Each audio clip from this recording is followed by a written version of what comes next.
We're here at Melbourne Museum for King Tut. This is the wonderful exhibition here on in Melbourne. You must book your tickets because it is booked out. So it's not something you can just rock up and say, I'll have 2 tickets, thanks. You've got to book in early. You will walk through the tombs, but we're here to see the black carpet.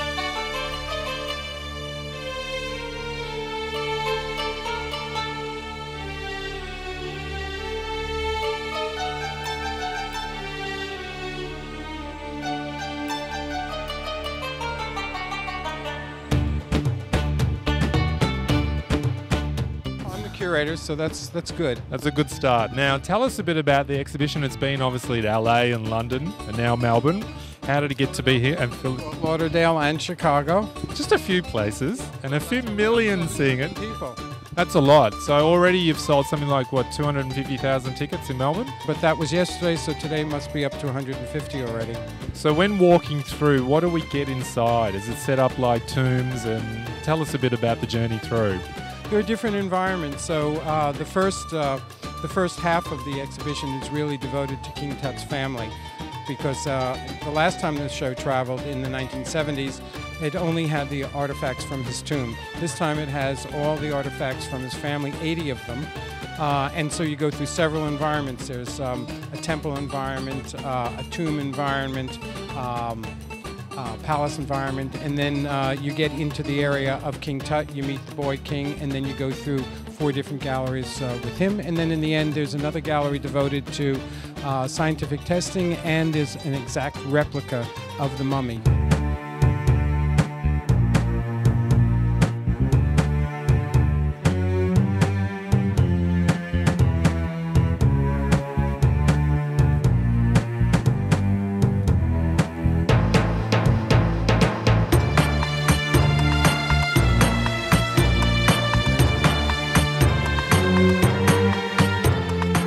Wonderful tonight. It's almost mummification there.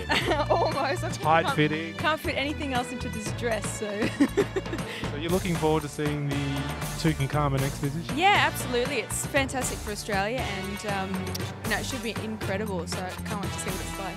Have you ever had a fascination about Egypt life? And I've always wanted to visit Egypt and have a look at the pyramids and what exactly is over there. Never been. So hopefully tonight will give me a little taste. That's it. You don't have to go over there now. You can have a look here, and I think I'll still go just to touch the sand on my feet. But tonight will give me a really good indication on the feeling and the atmosphere. Ride some camels tonight. I touched one before. I think he nearly bit my hand off. Could be the leather. You might be wearing his cousin. Maybe.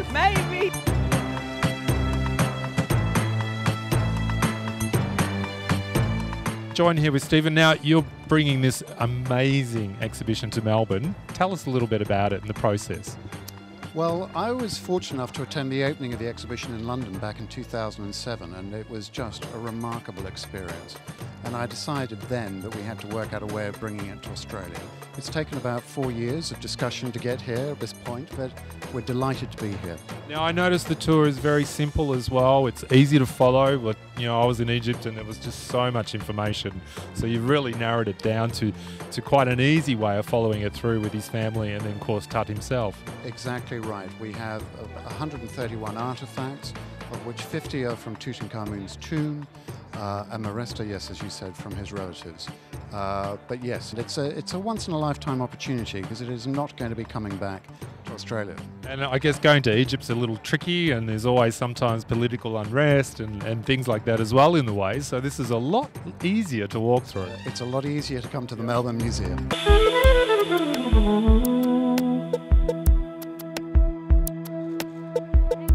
Joined here with Sean. Have you walked like an Egyptian ever? No, I haven't. This is my first opportunity because this is the first time, I think, has Lord Carnarvon himself brought this exhibition here? Didn't they all die from curses? Well, the thing is, funny thing is, I filmed it yesterday for the media launch. My camera went on the blink. There you go. Is that the curse? There you go. I expect this is the last time you'll ever see me. No, don't look into Tut's eyes is the secret.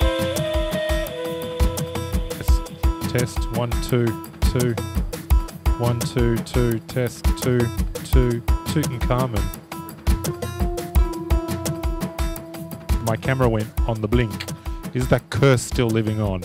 Well, there actually wasn't a curse on the tomb. It was made up to sell newspapers. Oh. Yeah.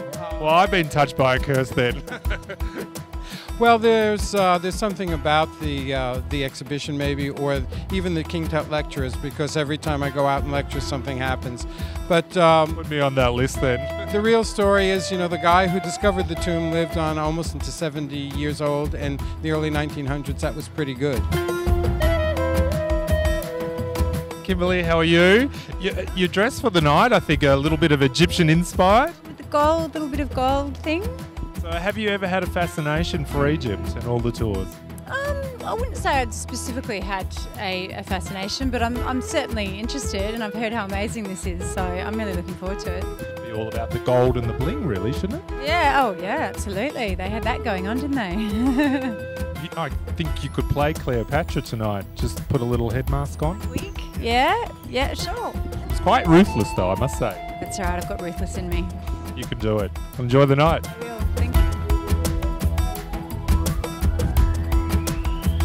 I'm joined here with Molly, who's got the most amazing jacket. It's been hiding away for how many years? 18 years. You waited 18 years to bring that out. I know, it was like when we had a band on our label called No Justice, and it was Chook, the dreadlocks, but Brendan was the lead singer, and he was actually a fashion designer with his girlfriend. Made this jacket. Must love it. And I thought, where can I... Turn around, just show the back, because the back is absolutely stunning. You've got a bit of a Tutankhamun on the back. Now, you saw the exhibition yesterday. What did you think? It's amazing. I mean, I actually saw it in New York, and way back I saw it in LA and London, you know. It's breathtaking, and it's been added to for the Melbourne collection, you know. And What is it with the fascination of Egypt that you've had for so long? Where does it come from? Were you a pharaoh in your last life? did you say Pharaoh or Pharaoh? King, maybe. Maybe both. I don't know. No, the fascination, seriously, was my grandma when she brought me up for a long time when I was young, and she was so into all of this, you know. And then I remember going when I was like 12, 13, coming up to the Melbourne Museum, and I was so devastated that there was nothing of anything Egyptian, basically, right? Yeah. I must do more trips down the Yarra, because maybe I Not a have felucca. Melbourne. All right. Too busy over there. Well, enjoy. Thanks so much.